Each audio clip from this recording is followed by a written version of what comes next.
ചെന്ന് അടുക്കളയിൽ കയറിക്കോ, ഞാൻ വന്ന് കൂടിക്കോളാം. ശരി ചേച്ചി. ഓ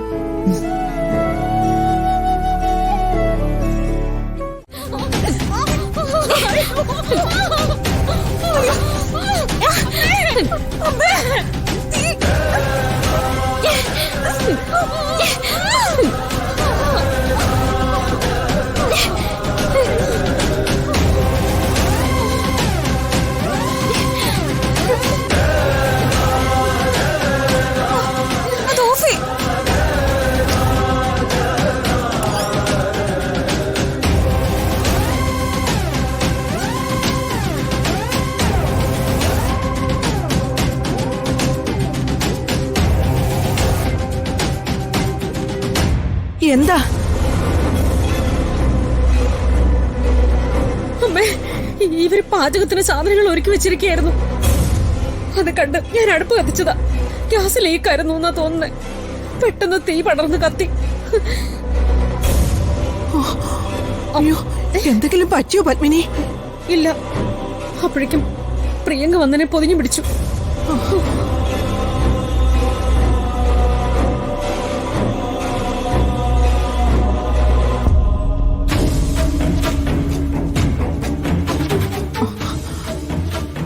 പത്മിനി, വേറെ എന്തെങ്കിലും കാര്യമായിട്ട് കുഴപ്പമൊന്നുമില്ലല്ലോ?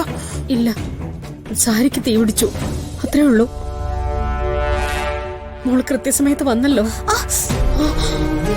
അയ്യോ, മോളുടെ കൈ പൊള്ളിയല്ലോ. അത് സാരമില്ല അമ്മ, അമ്മയ്ക്കൊന്നും സംഭവിച്ചില്ലല്ലോ. അതെ, ഇനി ഗ്യാസ് ഉപയോഗിക്കുന്നതിന് മുമ്പ് അതിന്റെ ആളുകളെ വിളിച്ചു വരുത്തി എന്തെങ്കിലും കംപ്ലൈന്റ് ഉണ്ടോന്ന് നോക്കണം. മുമ്പൊരു ദിവസം എന്തോ ലൂസ് കണക്ഷൻ ഉണ്ടായിന്ന് താൻ പറഞ്ഞതല്ലേ? അത് ശരിയാക്കിയതാ. ഇനി ആ റെഗുലേറ്റർ മാറ്റണമെന്നാ തോന്നുന്നേ. പിന്നെന്താ മാറ്റാൻ താമസം? ഒരു അപകടം ഉണ്ടായിട്ടില്ല അതിന് പരിഹാരം ഉണ്ടാക്കുന്നത്. അതിനു മുമ്പ് ചെയ്യണം. മോളുടെ കൈ പൊള്ളിയനെ എന്താന്ന് വെച്ചാ ചെയ്തു കൊടുത്തേ.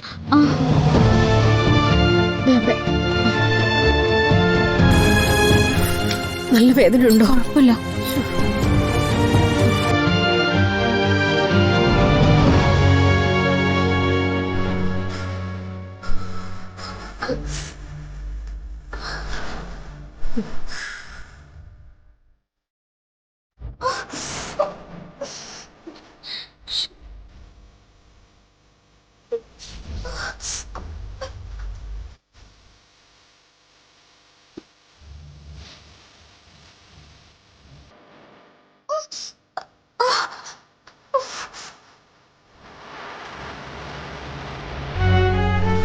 സാരല്ലേ, എനിക്ക് കുറയും.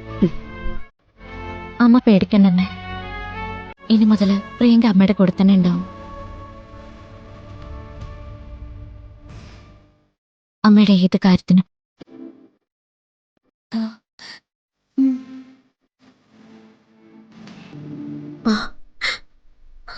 മോളെ,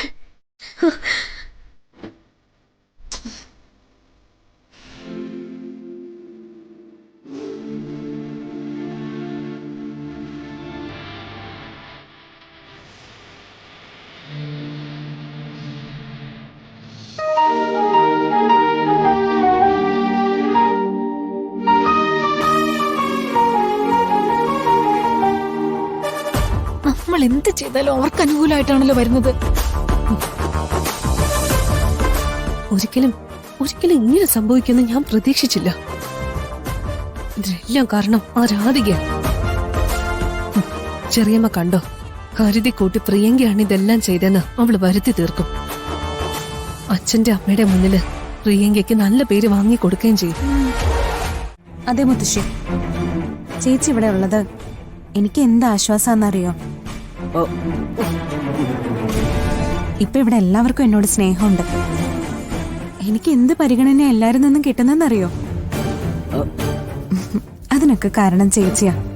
നിന്റെ സംസാരം കേൾക്കുമ്പോ എനിക്ക് എന്താ തോന്നുന്നറിയോ? എത്ര നന്നായിട്ടാ നിന്നെ അവള് മയക്കിയെടുത്തതെന്ന്. എടി, നീ കഴിഞ്ഞ കാര്യങ്ങളൊക്കെ മറന്നുപോയോ? നിന്റെ ജീവിതത്തിന് അവൾ എന്നും ഒരു ഭീഷണിയാണെന്ന് അറിയില്ലേ നിനക്ക്? അതൊക്കെ വെറും തെറ്റിദ്ധാരണയായിരുന്നില്ലേ മുത്തശ്ശി? എനിക്ക് ദോഷം വരുന്ന ഒരു കാര്യവും ചേച്ചി ചെയ്യില്ല. അതെനിക്ക് ഉറപ്പാ, 100% ഉറപ്പാ. എങ്കിൽ ഒന്ന് രണ്ട് കാര്യങ്ങൾ ഞാൻ നിന്നോട് പറഞ്ഞു തരട്ടെ. എന്താ?